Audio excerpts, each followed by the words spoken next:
General Asim Munir یہ ناپسندیدہ ترین فوجی افسر تھے اس روبوٹ کے پاپولر کے نزدیک، سب سے ناپسندیدہ.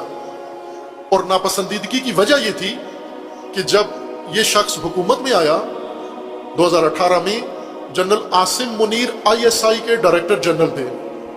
آئی ایس آئی جو مرکزی پاکستان کا خفیہ ادارہ ہے، سلامتی کا ادارہ ہے، جو ہر چیز کی اوپر نظر رکھتا ہے ملک کے اندر اور ملک کے باہر، تاکہ پاکستان کی سلامتی کو کوئی مشکل نہ ہو. اس کو یہ شخص ناپسند تھا دو وجہ سے. ایک، ایران کا جب اس نے دورہ کیا تھا تو یہ عاصم منیر ساتھ گئے تھے، آئی ایس آئی کا سربراہ ہونے کے ناطے ان کا بنتا تھا جانا، ساتھ گئے. اور ایران میں جو جا کر اس نے باتیں کی اور قبول کیا کہ پاکستان کے اندر دہشت گردی، یعنی یہ اس وقت میں نے تبصرہ کیا تھا کہ یہ سارے حقائق تھے جو اس نے بیان کیے، لیکن بحیثیت وزیر اعظم پاکستان کا یہ خیانت تھی پاکستان کے ساتھ. یہ بڑی خیانت تھی پاکستان کے ساتھ کہ جا کر دوسرے ملک میں بیٹھ کر وزیر اعظم یہ کہے کہ ہم دہشت گرد بناتے ہیں، دہشت گرد ہم نے بنائے ہیں، ہمارے پاس موجود ہیں، ہم دوسرے ملکوں پر ہمارے فورسز حملہ کرواتی ہیں، سب کچھ مان کے آیا. اب یہ جرنیل آئی ایس آئی کے سربراہ انہوں نے روکا کہ یہ غلط کام کر رہے ہو.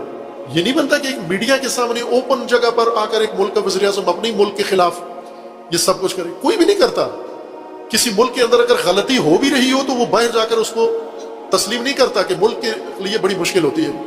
باہر کا یہ ایک وجہ تھی مخالفت کی. دوسری، ان کی جو پیرنی زوجہ تھی جس کے جادو سے انہیں حکومت ملی، اور حکومت ملنے کے لیے بھی اس پیرنی نے جو نسخہ اس کے لیے لکھا وہ بہت ہی قبیح تھا. وہ یہ تھا کہ عدت میں نکاح کرو گے میرے ساتھ تو وزیر اعظم بنو گے. اور ایسا ہی ہوا.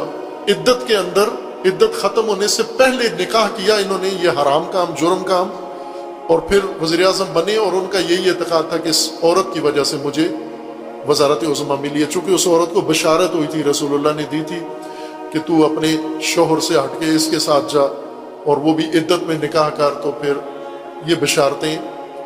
باہر کیف اس عورت اور اس عورت کے دیگر جو تعلقاتی لوگ تھے ان کی کرپشن کے ثبوت جنرل عاصم منیر جب آئی ایس آئی کے سربراہ تھے انہوں نے ثبوتوں کے ساتھ، پروف کے ساتھ بتایا کہ یہ لوگ ٹھیک نہیں ہیں. یہ وزیر اعظم کے گھر میں جو لوگ ہیں اور وزیر اعظم کے ارد گرد آئے ہوئے لوگ ہیں یہ غلط لوگ ہیں، یہ کرپٹ لوگ ہیں. اور انہیں یہ بات بہت بری لگی اور انہوں نے جنرل کو آئی ایس آئی کے عہدے سے ہٹا دیا اور ان کی جگہ پر دوسرا سربراہ آ گیا جو ان کا بڑا چہیتا تھا. خوب یہ جنرل بہت ناپسندیدہ قیادت تھی ان کے لیے. لیکن انہوں نے پھر ایک تو یہ کام کیا جب یہ وزیر اعظم تھے، دوسرا جب ان کا تختہ گول ہو گیا، اقتدار ختم ہو گیا اور اب اس اقتدار کے سوخ میں چیخنا چلانا شروع کیا، تو اسی دوران جنرل باجوہ کی مدت ملازمت پوری ہو گئی.